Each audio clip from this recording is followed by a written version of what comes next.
Hello बच्चों, आज हम पढ़ना शुरू करते हैं वर्टिब्रल कॉलम मतलब रीढ़ मतलब बैकबोन के बारे में, जो कि हमारे शरीर की बैकबोन है। जैसे कि बैकबोन आपने इंग्लिश का भी शब्द सुना होगा, हम उस चीज़ को बैकबोन कहते हैं जो कि बहुत इंपॉर्टेंट हो।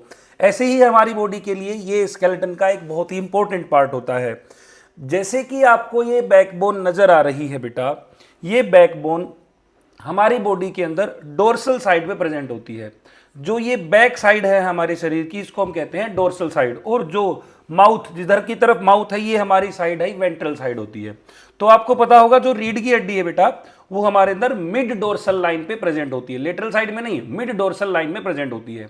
अब आप कहोगे ये कहां से कहां प्रेजेंट होती है, तो ये नेक रीजन में और ट्रंक रीजन के अंदर प्रेजेंट होती है। ट्रंक रीजन क्या है? जहां पर हमारी थोरेक्स और एब्डोमेन रीजन होते हैं, मतलब जो चेस्ट और हमारा पेट मतलब एब्डोमिनल रीजन होता है।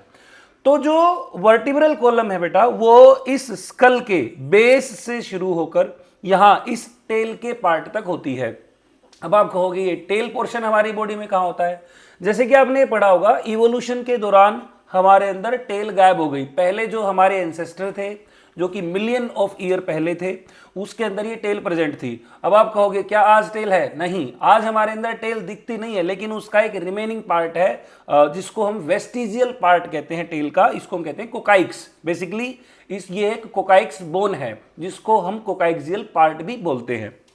अब जो हमारे अंदर रीढ़ की हड्डी है बेटा, इसके अंदर आपको चार कर्व नजर आएंगी। चार कर्व, चार पार्ट नहीं बेटे, चार कर्व। जैसे कि पहली कर्व ये है, दूसरी कर्व ये है, तीसरी कर्व ये है और चौथी कर्व ये है।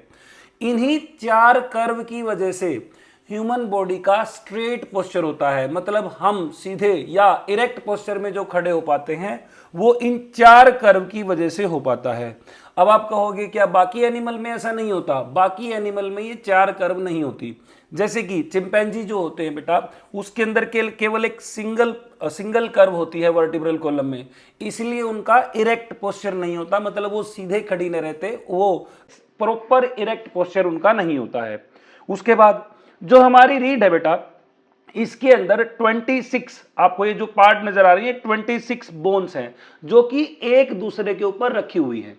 आप ये ना समझें कि वर्टिब्रे है या जो वर्टिब्रल कॉलम है वो आप एक सिंगल डंडा मानो, ये डंडा नहीं है। यदि ये डंडा होता तो बेंड नहीं हो पाता। इसके अंदर 26 सीरियली अरेंज्ड या एक दूसरे के ऊपर प्लेस्ड रीढ़ की हड्डियां होती हैं। एक सिंगल रीढ़ की हड्डी को हम बोलते हैं वर्टिब्रे। तो ये टोटल 26 वर्टिब्रे हैं, जो कि अर्ली एज के अंदर बेटा ये 33 वर्टिब्रे होती हैं, और बाद में हमारे अंदर ये 26 रह जाती है। अब ये 26 कौन सी और कहां कहां लोकेटेड है? ये जो स्कल के बेस से शुरू होकर नेक रीजन के अंदर जो ये वर्टिब्रे हैं बेटा 7, इन वर्टिब्रे को हम बोलते हैं सर्वाइकल वर्टिब्रे। उसके बाद थोरेसिक रीजन में 12 थोरेसिक वर्टिब्रे होती हैं, 1 से लेके 12, तो 7 तो हो गई ये और 12 हो गई थोरेसिक वर्टिब्रे। उसके बाद सबसे बड़े साइज की जो वर्टिब्रे हैं, इनको हम बोलते हैं लंबर वर्टिब्रे। उसके बाद ये है सैक्रम और ये है कोकाइक्सियल बोन। तो एक हो गई कोकाइक्सियल बोन, एक हो गई सैक्रल वर्टिब्रे, 5 हो गई ये लंबर वर्टिब्रे, 12 हो गई थोरेसिक वर्टिब्रे और 7 हो गई बेटा सर्वाइकल वर्टिब्रे। तो ये कहां से कहां लोकेटेड हुई? तो आप ये बता सकते हैं कि यहां से लेके यहां तक तो नेक रीजन में लोकेटेड है, उसके बाद यहां से लेके यहां तक मैं कह सकता हूं ट्रंक रीजन के अंदर लोकेटेड होती है। और ये हमारी बॉडी का ट्रंक रीजन का एक सबसे इंपॉर्टेंट स्केलेटल पार्ट होता है। ये है वर्टिब्रल कॉलम के अलग अलग पार्ट, जिसमें ये पार्ट है सर्वाइकल पार्ट, जिसके अंदर C1 मतलब सर्वाइकल फर्स्ट वर्टिब्रे से लेके C7 वर्टिब्रे तक प्रेजेंट होती है। उसके बाद ये है थोरेसिक पार्ट, जिसमें T1 थोरेसिक 1 से लेके T12 मतलब थोरेसिक 12 वर्टिब्रे तक प्रेजेंट होती है। उसके बाद ये वाला जो पोर्शन ये है लंबर पार्ट, लंबर में L1 से लेके L5 तक वर्टिब्रे प्रेजेंट होती है। उसके बाद जो आप ये पोर्शन देख पा रहे हैं, इस पोर्शन में ये वाला जो पार्ट है, मतलब यहां से लेके यहां तक जो पार्ट है, यहां तक जो पार्ट है, इसको हम कहते हैं सैक्रम या सैक्रल रीजन, और ये है कोकाइक्सियल पार्ट।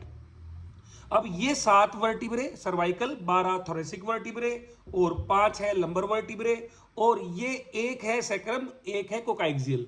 अब आप कहोगे ये एक सैक्रम क्या एक ही थी पहले? नहीं, ये 5 वर्टिब्रे हैं जो कि फ्यूज होकर एक सैक्रल वर्टिब्रे बना रही हैं, और ये थी 4 या 3 से 4 जो कि मिलकर एक बना रही है। इसका मतलब बेसिकली यदि ये फ्यूज ना होकर अलग अलग होती, इनके जैसे ये अलग अलग नजर आती या अलग अलग प्रेजेंट होती, तो ये टोटल वर्टिब्रल कॉलम में वर्टिब्रे 33 होती इंस्टेड ऑफ 26।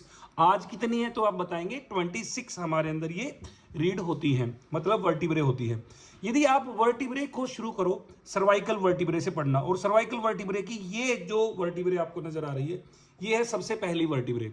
इस वर्टिब्रे में आप देख पाएंगे कि इस वर्टिब्रे का जो ये पोर्शन है, ये वाला पार्ट है जो बेटा, ये इस स्कल के साथ, इस ओसिपिटल कोंडाइल के साथ जुड़ा होता है या आर्टिकुलेट करता है, परमानेंटली नहीं जुड़ा, यहां पर जॉइंट होता है। ये स्कल का ओसिपिटल कोंडाइल है, और इस ओसिपिटल कोंडाइल के साथ ये जो सरफेस है, जो ये दो आर्टिकुलेट करती हैं। तो ये जो पहली सर्वाइकल वर्टिब्रे है जो कि इधर की तरफ से स्कल के साथ आर्टिकुलेट करती है, इस सर्वाइकल वर्टिब्रे को हम कहते हैं एटलस।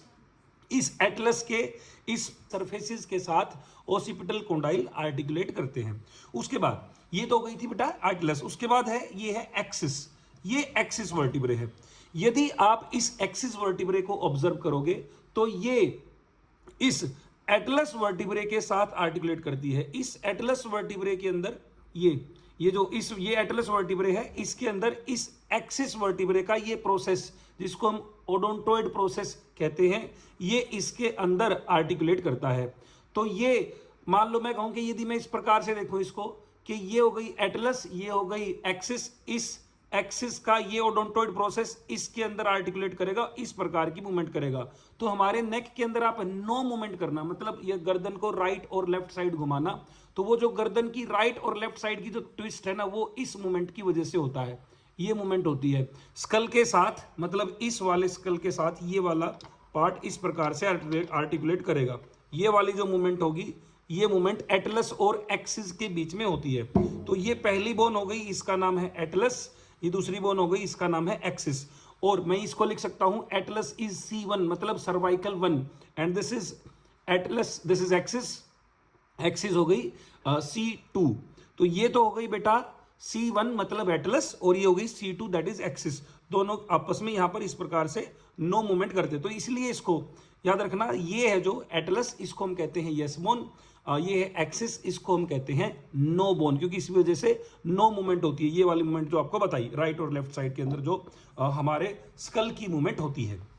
इसके बाद यदि आप इन वर्टिब्रे को देखो तो ये तो हो गई C1 से लेके C7। यदि हम थोरेसिक फर्स्ट को यहां पर देखें बेटा, तो इसको हम एक स्टैंडर्ड वर्टिब्रे के तौर पर समझने की कोशिश करते हैं। तो जो ये वर्टिब्रे आपको नजर आ रही है, इस वर्टिब्रे के अंदर आपको कुछ पार्ट, स्पेसिफिक पार्ट नजर आएंगे। ये वाला जो पार्ट है वर्टिब्रे का, ये दूसरी वर्टिब्रा के साथ एसोसिएटेड होता है। कैसे एसोसिएटेड होता है? सीरियली अरेंज, हमने एक टर्म पढ़ी थी बेटा कि जो वर्टिब्रे होती है, एक वर्टिब्रे दूसरी के साथ सीरियली अरेंज होती है। तो इसका जो ये वाला पोर्शन है, ये वाला पोर्शन इस दूसरी वर्टिब्रे के साथ प्लेस्ड होगा, इसके ऊपर प्लेस्ड होगा ये, और इसके बीच में ये जॉइंट होता है। ये इसको ये रिप्रेजेंट करेगा जॉइंट को, और इन दोनों के बीच में, इन दोनों बॉडीज के बीच में ये जॉइंट के जैसे काम करता है। और इस जॉइंट को बेसिकली आपने सुना होगा, ये इस वर्टिब्रे और इस वर्टिब्रे के बीच में जो ये जॉइंट का काम कर रहा है, इसको बोलते हैं हम इंटरवर्टिब्रल डिस्क, या मैं इसको सिंपली डिस्क कह सकता हूं। जो कि आपने अलग अलग प्रकार की बीमारी में सुनेंगे कि इसकी फलाने डिस्क स्लिप हो गई है। तो ये इन दोनों के बीच का जो ये जॉइंट है, इसको हम कहते हैं इंटरवर्टिब्रल डिस्क। यदि आप इस वर्टिब्रे का वो पोर्शन देखें जो कि इस डिस्क के साथ दूसरी वर्टिब्रे के साथ जुड़ा होता है, तो इस पोर्शन को हम कहते हैं सेंट्रम। इस सेंट्रम में कोई छेद नहीं होता है, ये छेद तो बस यहाँ पर आपको ये जोड़कर दिखाने के लिए है। बेसिकली ये छेद नहीं होता है, ये इनक्लोज होता है, मतलब ये बंद होता है। यहाँ पर बेटा ये वाला जो पार्ट है, ये है main body of this vertebrae which is known as centrum. इस पार्ट को हम कहते हैं सेंट्रम। उसके बाद अब आपके दिमाग में क्वेश्चन आना चाहिए बेटा कि जो ये वर्टिब्रे है, इस वर्टिब्रे में कौन सा पार्ट है जो डोर्सल साइड में प्रेजेंट होता है। ये वाला जो पोर्शन है ये डोर्सल साइड में प्रेजेंट होता है, ये वेंट्रल साइड में प्रेजेंट होता है, मतलब ये हमारी बॉडी में अंदर की तरफ होता है और ये डोर्सल सरफेस की तरफ होता है। अब आप कहोगे डोर्सल सरफेस पे हमें ये ऐसे कांटे तो महसूस होते नहीं है भाई, हमारी डोर्सल सरफेस में ये प्रेजेंट है, इसका नाम है स्पाइनस प्रोसेस, इसको हम कहते हैं स्पाइनस प्रोसेस। और इसकी साइड में जो आपको ये प्रोसेस नजर आ रहे हैं इसको हम कहते हैं ट्रांसवर्स प्रोसेस। ये है ट्रांसवर्स प्रोसेस, ये है स्पाइनस प्रोसेस, जो कि मिड डोर्सल लाइन की तरफ डायरेक्ट होगा और ये होगा वेंट्रल साइड की तरफ। अब आप कहोगे ये बीच में क्या है, यदि आप इनको देखोगे, इन वर्टिब्रे को ऑब्जर्व करोगे तो ये वर्टिब्रे एक दूसरे के ऊपर प्लेस्ड होकर ये वर्टिब्रे एक कैनाल का फॉर्मेशन करते हैं, जैसे कि आप इसमें देख पा रहे होगे, एक कैनाल का फॉर्मेशन करते हैं।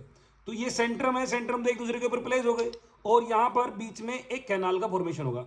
इस कैनाल के थ्रू यदि मैं आपको दिखाने की कोशिश करूं, इस कैनाल के थ्रू बेटा, यदि मान लो मैं इसको स्पाइनल कॉर्ड कहूं तो ये स्पाइनल कॉर्ड इसके अंदर से कंटिन्यू करती है। तो इसका मतलब क्या है, स्पाइनल कॉर्ड जिस छेद में से आर पार होती है वो छेद वर्टिब्रल कॉलम का एक फोरामेन है, एक पोर है, इसको हम कहते हैं वर्टिब्रल फोरामेन। इसी वर्टिब्रल फोरामेन के थ्रू ही ये कंटिन्यू करती है स्पाइनल कॉर्ड। इसका मतलब मैं कह सकता हूं ये जो स्पाइनल कॉर्ड है ना, ये बहुत ही ज्यादा प्रोटेक्टेड है इस वर्टिब्रल कॉलम के अंदर की तरफ, ठीक है। तो इससे मैं रिप्रेजेंट कर रहा हूं, दिस इज स्पाइनल कॉर्ड, और ये स्पाइनल कॉर्ड इस वर्टिब्रल फोरामेन के थ्रू सारे इन वर्टिब्रल कॉलम की वर्टिब्रे के अंदर से ये पेनिट्रेट करती है। तो ये वाला जो बेसिक स्ट्रक्चर है बेटा, इसके अंदर क्या क्या हो गया, इसके अंदर ये हो गया Centrum, this is spinous process, this is transverse process, this is vertebral foramen, जिसके अंदर से ये जो स्पाइनल कॉर्ड है बेटा ये पेनिट्रेट करती है या इसके अंदर प्रेजेंट होती है। उसके बाद अब वर्टिब्रल कॉलम है जो बेटा, इसके अंदर जो ये स्पाइनल कॉर्ड पेनिट्रेट कर रही है, इस स्पाइनल कॉर्ड की दोनों साइड में ब्रांचेस होती हैं, इधर की तरफ भी ब्रांच होती है, इधर भी ब्रांच होती है, जिसको हम कहते हैं स्पाइनल नर्व। एक स्पाइनल नर्व यहां से निकलेगी, एक स्पाइनल नर्व यहां से निकलेगी। अब आप कहोगे वो कहां से निकलेगी, स्पाइनल नर्व निकलेगी इस दोनों वर्टिब्रे के बीच में, यहां पर जो ये छेद आपको नजर आ रहा है, दो वर्टिब्रे के बीच में, एक वर्टिब्रे के अंदर नहीं है, ये दो वर्टिब्रे के बीच में है, इसको हम कहते हैं इंटरवर्टिब्रल फोरामेन, जो कि लेटरल साइड में इधर भी है और इधर भी होता है, इधर भी प्रेजेंट होता है। तो इस स्पाइनल कॉर्ड से पेयर्ड स्पाइनल नर्व अराइज होती हैं। इसके बाद बेटा आप यदि ऑब्जर्व करना कि जो ये थोरेसिक वर्टिब्रे है, इस थोरेसिक वर्टिब्रे में ये हो गया इसका डोर्सल पोर्शन और ये हो गया वेंट्रल साइड। अब ये जो स्पाइनस प्रोसेस आपको बताया था ना, ये वाला स्पाइनस प्रोसेस जो कि डोर्सल साइड की तरफ होता है, ये स्पाइनस प्रोसेस क्या काम आता है, हमारी बैकवर्ड बेंडिंग को प्रिवेंट करता है, रेस्ट्रिक्ट करता है। कि ऐसे नहीं है कि बैकवर्ड बेंडिंग ज्यादा होगी, नहीं, हमारी हमेशा फॉरवर्ड बेंडिंग ज्यादा होती है, क्योंकि इधर की तरफ कोई प्रोसेस नहीं है जो कि रेस्ट्रिक्ट करेगा बेंडिंग को, लेकिन बैकवर्ड साइड में जो बेंडिंग है उसको रेस्ट्रिक्ट करता है ये स्पाइनस प्रोसेस। स्पाइनस प्रोसेस हमारी वर्टिब्रे की बैकवर्ड बेंडिंग को रेस्ट्रिक्ट करता है। ऐसा नहीं है कि बैकवर्ड बेंडिंग बिल्कुल भी नहीं होगी, लेकिन ये जो स्पाइनस प्रोसेस है ये आपस में टकरा के बैकवर्ड बेंडिंग को रेस्ट्रिक्ट करता है। तो हमें क्या पता चला, हमें पता चला ये सर्वाइकल वर्टिब्रे हैं 7, जिसमें पहली वर्टिब्रे सर्वाइकल वर्टिब्रे का नाम था Atlas, this one is Atlas, not this is axis. उसके बाद ये बाकी C7 तक होती है, उसके बाद T1 से लेके T12 तक होती हैं, एंड दीज आर लंबर। सबसे ज्यादा जो वेट बियर करने वाली जो वर्टिब्रे होती हैं उनको हम कहते हैं लंबर। और सबसे ज्यादा जो प्रॉब्लम है रिगार्डिंग जो स्लिप डिस्क या जो प्रॉब्लम होती है स्पाइनल नर्व के दबने की, वो सभी प्रॉब्लम इस लंबर पोर्शन में होती है यूजुअली। उसके बाद ये जो लंबर 5th वर्टिब्रे है ये इस सैक्रम के साथ जुड़ी होती है। मैं इसको ऐसे जोड़कर दिखाता हूं, हालांकि ये एग्जैक्टली ऐसे नहीं होता है, बस इसको प्लेस करने की बात है कि ये जो लंबर 5 है ये इस सैक्रम के ऊपर प्लेस्ड होती है, ये सैक्रम के ऊपर प्लेस्ड होती है। अगेन यहां पर ये क्या है बेटा, डिस्क। उसके बाद ये जो सैक्रम है ये लास्ट में जुड़ी होती है इस कोकाइक्सियल मतलब टेल बोन के साथ, जो की होती है vestigial bone. This is all about vertebral column.